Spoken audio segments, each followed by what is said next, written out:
Hello friend, मैं हूं bridge और स्वागत करता हूं एक बार फिर से आपको अपने इस channel bridge civil service classes पर। और आज हम लोग इकोनॉमी के अगले कड़ी की बात करेंगे। पहले कड़ी में हमने जाना था कि इकोनॉमी को पढ़ना कैसे है और इकोनॉमी में जो आय जनरेट होता है, जो इनकम जनरेट होता है, वो एक कंट्री के परिप्रेक्ष्य में कैसे होता है। अगर आपने इस कड़ी को मिस कर दिया तो आप नीचे जाकर के जो लिंक है आप वहां से इस कड़ी को देखिएगा। और इस पूरे कड़ी को देखने के बाद मैं ये विश्वास रखता हूं कि आपका जो इकोनॉमी के प्रति एक डर था, जो अ, वास्तव में होता नहीं है, ऐसा बना दिया जाता है, वो आपका डर बिल्कुल बिल्कुल बिल्कुल गायब हो जाएगा। और अगर आप प्रीवियस ईयर्स के पेपर्स वगैरह देखेंगे तो आपको एक विश्वास आएगा कि इकोनॉमी से अच्छे मात्रा में प्रश्न पूछे जाते हैं। तो आपके प्रीलिम्स के लिए, जो अभी अपकमिंग प्रीलिम्स है, उसके लिए भी बहुत लाभदायक साबित होगी।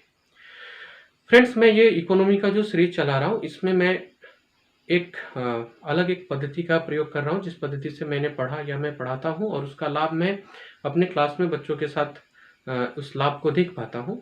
वो है मनी फ्लो को। अगर एक बार हम लोग इकोनॉमी में मनी फ्लो के पद्धति को समझ जाए तो फिर इकोनॉमी को समझना न केवल आसान होता है बल्कि बहुत मज़ेदार भी हो जाता है। सो फ्रेंड्स, मैं उसी पद्धति का यहाँ पे अनुकरण कर रहा हूँ। तो मैं ये उम्मीद करूंगा कि आप मुझे अपने कमेंट्स के जरिए कि बिल्कुल बताएं कि क्या मैं आपको ये समझाने में सफल हो पा रहा हूँ, क्या आपको और भी कुछ डाउट रह रहा है तो मुझे ज़रूर बताइएगा। क्योंकि अंततः उद्देश्य यही है कि न केवल थंबनेल पे बल्कि रियल में भी हम लोग इकोनॉमी को ईजी बनाएं।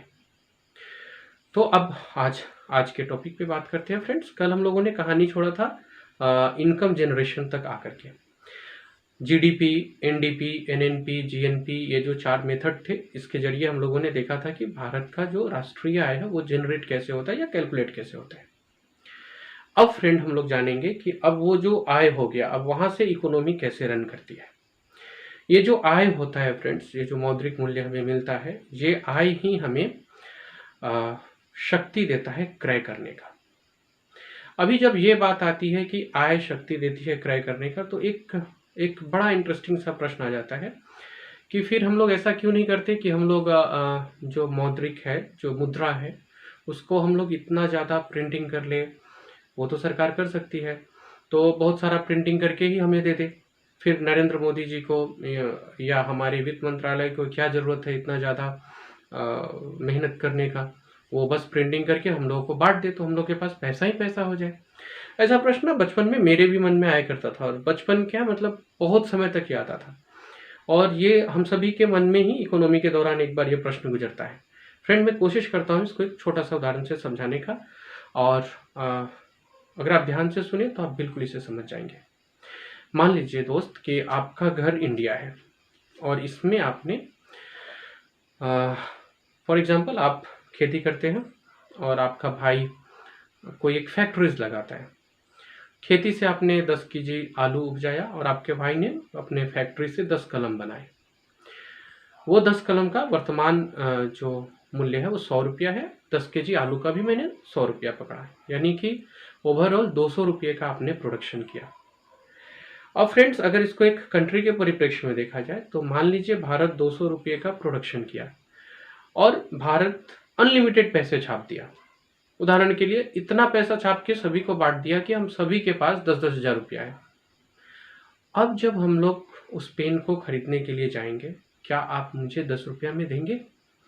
बिल्कुल भी नहीं देंगे, क्योंकि वो 10 हजार रुपया आपके पास है, मेरे पास है, हम सभी के पास है, और हम सभी लोग को उस पेन का और उस आलू का जरूरत है। तो जैसे ही आप देखेंगे कि इसका ज़रूरत है हम लोगों को, तो आप, क्योंकि मार्केट में आलू 10 केजी ही है और हम सभी को ज़रूरत है, हम सभी को 1-1 केजी चाहिए, हम लोग 10 आदमी हैं, तो आप उसका मूल्य बढ़ना स्वाभाविक रूप से शुरू हो जाता है। और ये मूल्य तब तक बढ़ेगा जब तक कि हम लोग 10,000 की इस लिमिट को नहीं क्रॉस कर देते, क्योंकि 10,000 तो सभी के पास है। तो फ्रेंड, हम लोगों ने क्या देखा, अंततः वो जो 10,000 बांटा गया था उसका वैल्यू 0 हो गया। अर्थात इसीलिए हमारा जो मनी प्रिंटिंग होता है वो प्रोडक्शन के हिसाब से होता है, और यही सही पैमाना भी है कि आपके पास जितना प्रोडक्शन हो आप उतना ही मुद्रा, उसको उतना ही पैसों का प्रिंटिंग करें, उतना ही पैसा मार्केट में आना चाहिए। कभी कभी जब ये जो काले नोट या फिर आई वांट टू से जाली नोट वगैरह का जो खेल होता है, इसमें इसी तरह से इकोनॉमी को कमजोर किया जाता है। किसी की economy, for example Indian economy 1 crore की है, तो इंडिया 1 करोड़ रुपया ही छाप रहा है, लेकिन बाहर से जो जाली नोट वगैरह आ जा रहे हैं, ये लोग मिलकर के यहाँ के बाजार को बिगाड़ दे रहे हैं।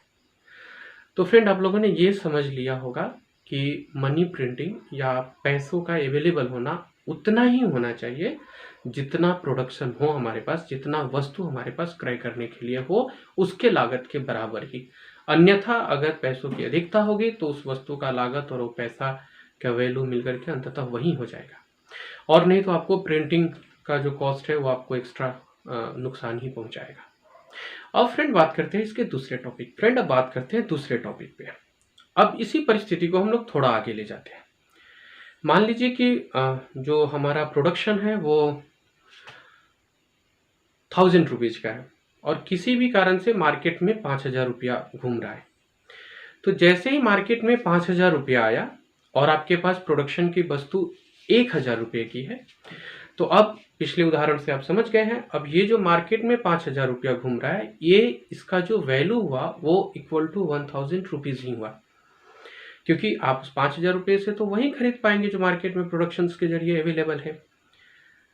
तो फ्रेंड्स, हम लोगों ने क्या देखा, ये जो 1000 रुपये था इसका वैल्यू 5000 रुपये के बराबर हो गया, मीन्स पैसे का वैल्यू गिर गया। अब मुझे अगर 1000 रुपया ले जाना है तो इसके लिए ज़्यादा पैसा ले जाना पड़ेगा, अर्थात 5000 रुपया लेके जाना पड़ेगा, जो कि ज़्यादा पैसा है। इसी परिस्थिति को इकोनॉमी में इन्फ्लेशन या मुद्रास्फीति के नाम से हम लोग पढ़ते हैं।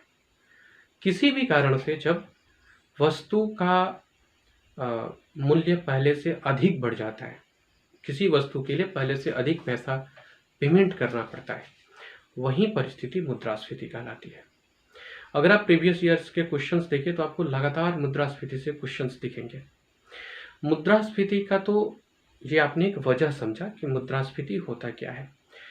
जब भी, चाहे वो लागत मूल्य बढ़ने के कारण हो, चाहे मार्केट में पैसा आने के कारण हो, अगर उस वस्तु का दाम ज़्यादा हो रहा है और पहले से अधिक पैसा देना पड़ रहा है, यही इन्फ्लेशन है।